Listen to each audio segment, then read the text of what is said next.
Meninas, meninos, saudações.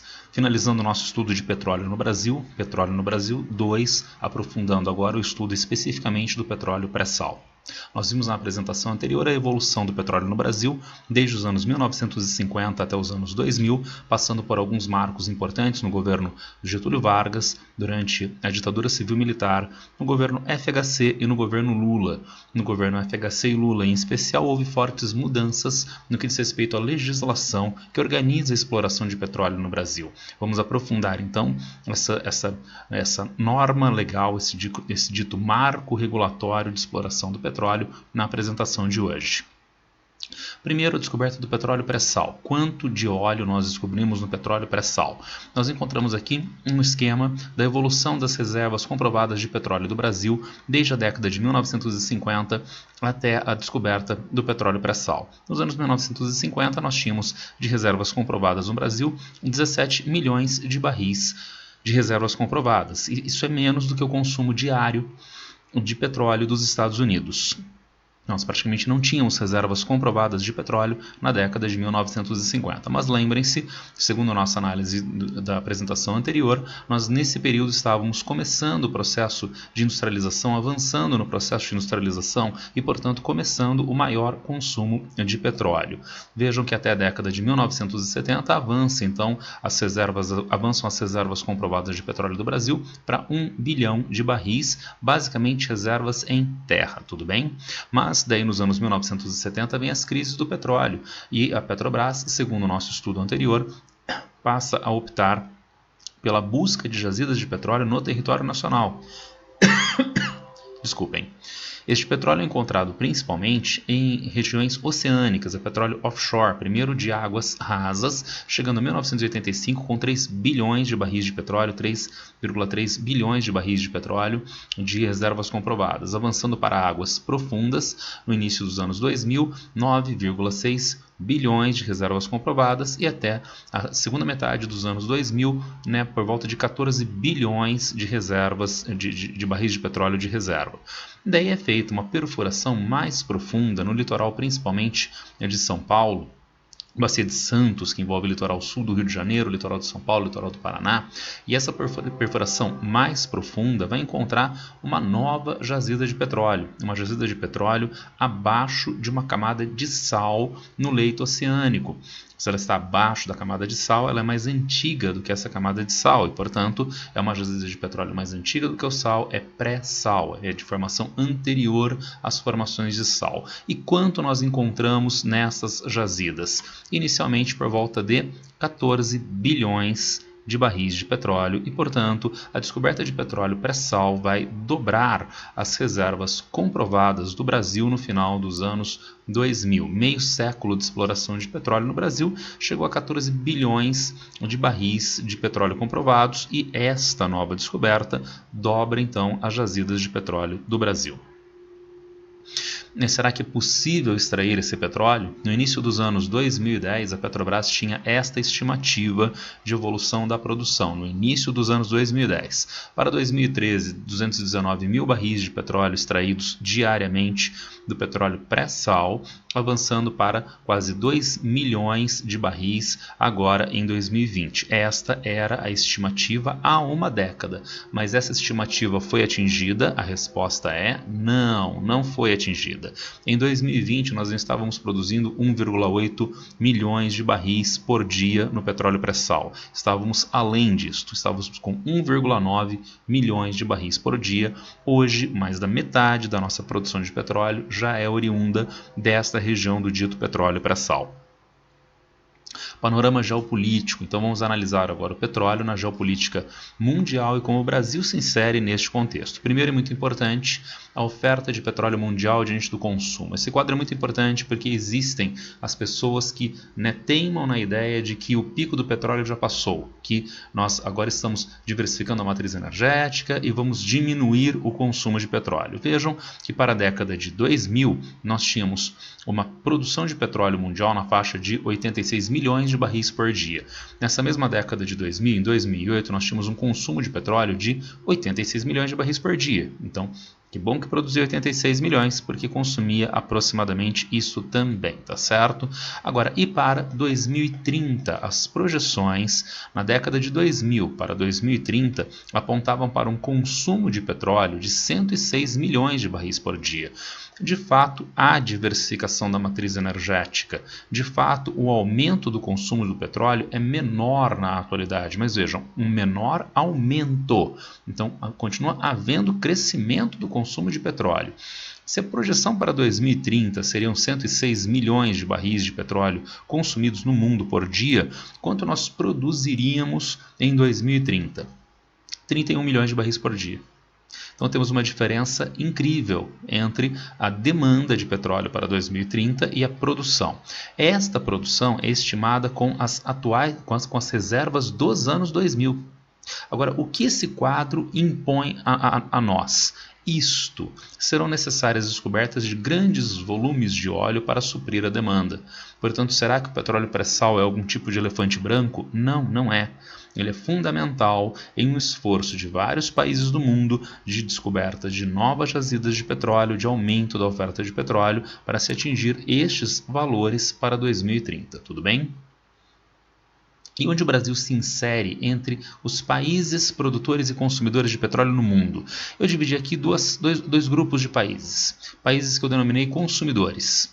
São países com poucas reservas. Por exemplo, França, por exemplo, Alemanha. São países com poucas reservas, mas com alta tecnologia, grande mercado consumidor, grande base industrial, estabilidade institucional e empresas aptas à exploração. Tem o aspecto negativo, que não tem reservas ou tem poucas reservas ou reservas que não dão conta das suas necessidades, mas tem todos esses outros aspectos positivos ligados à tecnologia, às empresas e ao mercado consumidor. O outro grupo de países está aqui, olha, países produtores. Eles têm as reservas de petróleo. Pensem, por exemplo, na Líbia, pensem, por exemplo, no Iraque, mas tem pouca tecnologia, tem reduzida a base industrial, tem mercado pequeno e instabilidade institucional, fazendo com que geralmente não haja condição no próprio país para exploração das suas próprias reservas. Por que será que eu grifei um pedacinho dos países produtores e um pedação dos países consumidores? Aonde está o Brasil? No primeiro conjunto ou no segundo conjunto? Num terceiro grupo de países, um grupo de países que tem o melhor desses dois conjuntos que eu coloquei aqui. O Brasil tem as reservas do petróleo pré-sal, se tornou um dos maiores detentores de reservas mundiais de petróleo com a descoberta do petróleo pré-sal. Mas o Brasil, diferentemente da Líbia, do Iraque e tal qual, por exemplo, uma França, uma Alemanha, tem sim tecnologia, mercado consumidor, base industrial, estabilidade institucional e empresas aptas à exploração. Nós poderíamos colocar no singular aqui a Petrobras, empresa apta à exploração, tá certo? O Brasil não é o único país que está nessa posição privilegiada. Há vários países que se encontram nessas condições. Vários também não. Há alguns países, tá certo? Vejamos. Canadá, México, Noruega, Reino Unido. São alguns poucos países que se encontram nesta condição privilegiada de ter as condições de exploração e consumo do seu próprio petróleo. Mas uma consideração a mais acerca desse slide. Empresas aptas à exploração. Essas empresas vivem uma peculiaridade, qual seja, são empresas privadas que têm capital aberto em bolsa, e quem manda, portanto, nessas empresas são os donos das ações, é o conselho de acionistas, pressão dos acionistas para lucro máximo e imediato. Então, o que essas empresas precisam fazer, o que o presidente dessas empresas precisa fazer, tendo em vista que o presidente de uma empresa como a Chevron, como a Exxon, ele não é o dono da empresa, ele é um funcionário. Ele responde ao conselho de acionistas, que quer lucro máximo e imediato. Portanto, essas empresas têm baixo investimento em pesquisa de jazida. Pesquisa por jazida, nós vimos na apresentação anterior, é um procedimento caro e frequentemente ineficaz. Os acionistas não querem isto. Então, não há maior investimento em pesquisa por jazidas, o que é um problema, porque são empresas que trabalham com um combustível não renovável. Então, há necessidade sempre de novas descobertas, novas jazidas. E, portanto, essas empresas têm demanda por novas áreas de exploração que outras empresas ou governos venham a descobrir. e que eles possam vir a explorar sem ter o custo de investimento nestas novas jazidas. E aí aparece sim um problema, porque de repente aparece o petróleo pré-sal, e a gente vai aprofundar isso daqui a pouquinho, né? Aparece o petróleo pré-sal, que é o resultado de investimentos da sociedade brasileira através do poder público, através do Estado, através da Petrobras. Mas quando aparece o petróleo pré-sal, quem aparece também com muita vontade de fazer a exploração deste petróleo, né? Exploração para a qual a empresa não gastou um centavo, a Texaco, a Exxon, a Chevron, tá certo? E isto cria um problema político ou geopolítico mundial, tendo em vista que essas empresas têm capacidade de pressão sobre governos de países centrais, especialmente os Estados Unidos. Modelo de exploração, concessão ou partilha, que nós tínhamos deixado em aberto na apresentação anterior, e agora vamos analisar então esses dois modelos. Nos anos 90, como nós vimos na apresentação anterior, Fernando Henrique Cardoso alterou significativamente a legislação do petróleo que estava enraizada em Vargas lá nos anos 1950. E por que haverá esta mudança? Qual será esta mudança? Vejamos, em que contexto nós estávamos no modelo de concessão, né, implementado pelo Fernando Henrique Cardoso nos anos 1990. Ora, avanço do neoliberalismo no Brasil. O Brasil tinha blocos de baixa rentabilidade e risco elevado. Chamaríamos hoje de petróleo pós-sal, petróleo mais raso, petróleo mais recente do que a camada mais profunda de sal. Um óleo que já estava sendo explorado desde o início dos anos 1980 no Brasil. Reservas de não tão boa qualidade, difíceis de serem exploradas em alto mar, distantes da costa e já com tendência a esgotamento, sendo que à época o Brasil era importador de recursos. E o Brasil teria poucos recursos para explorar esse petróleo tão caro, com vistas ao esgotamento e mesmo dificuldade de financiamento externo para a exploração deste recurso. Ainda mais porque nos anos 90 e desde o início dos anos 1980, o petróleo vinha numa trajetória de queda de preço no mercado internacional. Um petróleo em pequena quantidade, um petróleo com vistas ao esgotamento, um petróleo tão caro para ser explorado, era um petróleo muito difícil de ser viabilizado pela Petrobras. É importante ter em vista este contexto, para que nós possamos entender o modelo de concessão, o motivo do modelo de concessão. O governo brasileiro precisava aumentar a produção de petróleo, mas dentro dessas condições de mais alta restritividade. Fazer o que então para atrair os investimentos estrangeiros? O modelo de concessão, com essas características importantes. A União continua como proprietária do petróleo que está lá no subsolo. Isto é um preceito constitucional. As riquezas do subsolo do território brasileiro pertencem à União. Chamaríamos então de governo federal, tá certo? A Constituição não será alterada. O petróleo continua de propriedade do governo federal, da União. Entretanto, o governo brasileiro vai estabelecer áreas, vai delimitar áreas no oceano, áreas oceânicas, que vão ser leiloadas a empresas diversas, a Petrobras ou qualquer outra empresa do mundo. A empresa que paga mais no leilão ganha a área de exploração. E vejam vocês, o óleo que está lá no subsolo continua sendo de propriedade da União. Mas feito o leilão, apenas a empresa vencedora do leilão pode atuar naquela região e, segundo a legislação de 1997, pode extrair a quantidade de óleo que quiser do subsolo.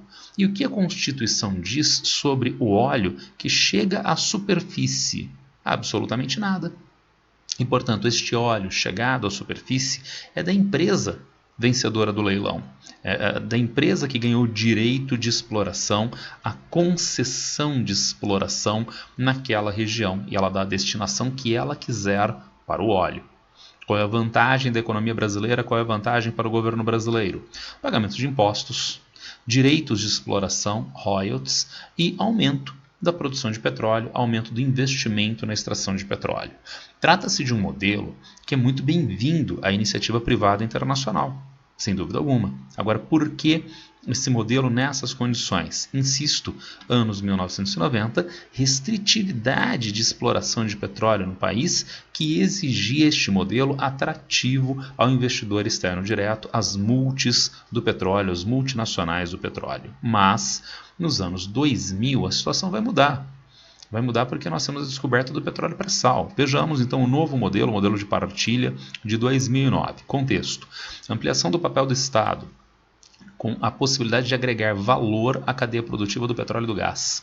Então, em governo Lula, nos anos 2000, não há uma reversão de neoliberalismo, mas há aumento da participação do Estado em diferentes etapas do processo de produção, da atividade econômica ou então investimentos sociais. E daí a possibilidade disso ocorrer também na indústria do petróleo e como está marcado aqui, com agregação de valor à cadeia produtiva do petróleo e do gás. Agregação de valor antes da exploração de petróleo. De onde virão os equipamentos de exploração de petróleo, por exemplo, caríssimas, complexas plataformas de exploração de petróleo? No modelo anterior, a Petrobras ou as empresas privadas que ganhassem os leilões comprariam isto de estaleiros quaisquer, como por exemplo os estaleiros sul-coreanos. Agora não, nós podemos ter uma ampliação da participação do Estado na atividade e, consequentemente, estimular o desenvolvimento de estaleiros brasileiros, produtores de navios sondas, produtores de plataformas de exploração de petróleo, para exploração do petróleo no território nacional e ainda mais. O que tem maior valor no mercado? Petróleo, gás natural ou produtos petroquímicos que são resultados do processamento na atividade industrial. Então nós também podemos, ao invés de exportar petróleo, trabalhar esses produtos e usar na economia brasileira ou exportar produtos de maior valor agregado e, portanto, agregação de valor à cadeia produtiva. Isso é possível porque o país tem novas reservas, a descoberta de petróleo pré-sal, a maior descoberta de petróleo no século XXI, e com perspectiva de autossuficiência e até capacidade exportadora, como nós já atingimos.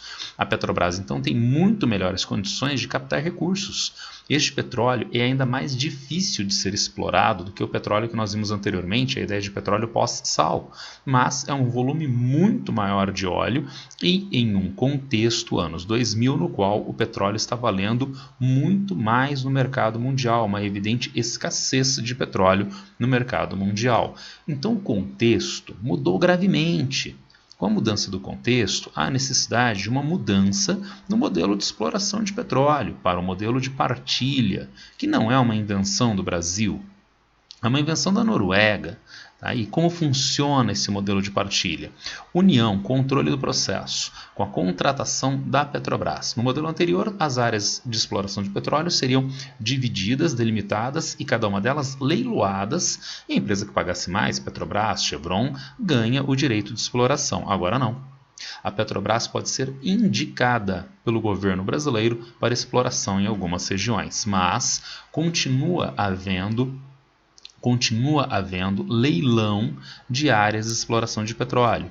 Mas nos leilões em modelo de partilha, as empresas não pagam em dinheiro o direito de exploração. As empresas pagam em porcentagem de óleo no que diz respeito ao direito de exploração. Então o leilão não é feito com lances em dólar. Digamos, o leilão é feito com lances em porcentagem. Da porcentagem de óleo que a empresa extrair e der para o governo. Quem fizer mais disto, quem der um percentual maior, ganha o direito de exploração. E ainda com uma última característica muito importante, a Petrobras tem que ser empresa controladora nas áreas nas quais ela não é indicada, nas áreas nas quais há estes leilões. A empresa controladora tem algumas prerrogativas, entre as quais ela tem que participar com pelo menos 30% do total de óleo extraído na região. E com essas três características, é possível aumentar o controle da União sobre o volume e a destinação do óleo do petróleo pré-sal. Por que aumentar o controle pela União? Para evitar a doença holandesa. Era uma vez os Países Baixos nos anos 1960. Com as descobertas de gás natural e a exportação de gás natural, se esperava um volume muito maior de divisas com investimentos que dinamizassem ainda mais a economia desses países desenvolvidos. O que se viu nos anos seguintes foi o contrário. O que se viu foi a redução da atividade industrial e o aumento do desemprego. Por quê? Doença holandesa. Então, com as exportações de gás natural, aumentou a entrada de moeda estrangeira, dólar, na economia holandesa. Maior oferta de dólar frente à moeda nativa, florim. Então, a valorização da moeda nativa do florim. Resultado, o país tem um custo de exportação cada vez mais alto. As empresas industriais quaisquer não vão ter mais capacidade de exportação dos seus produtos. E se a população holandesa tem um florim valorizado, tem um poder de compra alto, esse poder de compra é muito maior para produtos importados, que ficam mais baratos. Resultado, as empresas industriais perdem capacidade exportadora devido ao maior custo de produção para exportação com a valorização cambial. Com esta mesma valorização cambial, o consumidor holandês importa mercadorias muito mais baratas. Isto faz com que as indústrias holandesas fechem. Indústria fechada, emprego a menos. Então, com o passar do tempo, essa exploração e exportação de gás em país industrializado, com tendência de sobrevalorização cambial, gerou desindustrialização e desemprego. Alguns anos depois, a Noruega descobriu petróleo abundantemente na região do Mar do Norte, entre a Noruega e o Reino Unido. Agora, para que explorar esse petróleo, se a Noruega pode então incorrer como os Países Baixos em doença holandesa? Justamente o modelo de partilha que eles inventaram é uma vacina contra a doença holandesa. Em que sentido? O governo norueguês interfere, e controla a maior parte do processo de produção, fazendo com que o volume do óleo extraído seja adequado às demandas econômicas da Noruega e, se for para exportação, sem incorrer em valorização cambial que gere doença holandesa. Dessa forma, foi possível haver a exploração do petróleo no Mar do Norte sem a Noruega incorrer neste problema dito doença holandesa. Daí a necessidade deste novo modelo para o volume de petróleo que nós temos no petróleo pré-sal. E ainda mais, a Noruega é um dos raros países de alto desenvolvimento econômico, com elevada população idosa e que não tem problemas previdenciários, porque dado o controle da União sobre a exploração do petróleo, a Noruega fez um fundo soberano para o pagamento de aposentadorias e pensões, fazendo com que não haja na Noruega problemas como nós encontramos hoje no Japão, nos Estados Unidos, no Canadá, na França, de pressão financeira para o pagamento de aposentados e pensionistas. Da mesma forma no Brasil, uso estratégico do petróleo e dos recursos de exploração, o uso social desses recursos com o programa de uso desses recursos para investimentos em educação, em saúde e em combate à pobreza aqui no Brasil. Então vejam que mudou o contexto de exploração com o petróleo pré-sal, e daí a necessidade dessa mudança de modelo de exploração, mudou o contexto, mudou o modelo de exploração para que não haja problemas, haja potencialidades para a economia, para a sociedade do Brasil, tudo bem?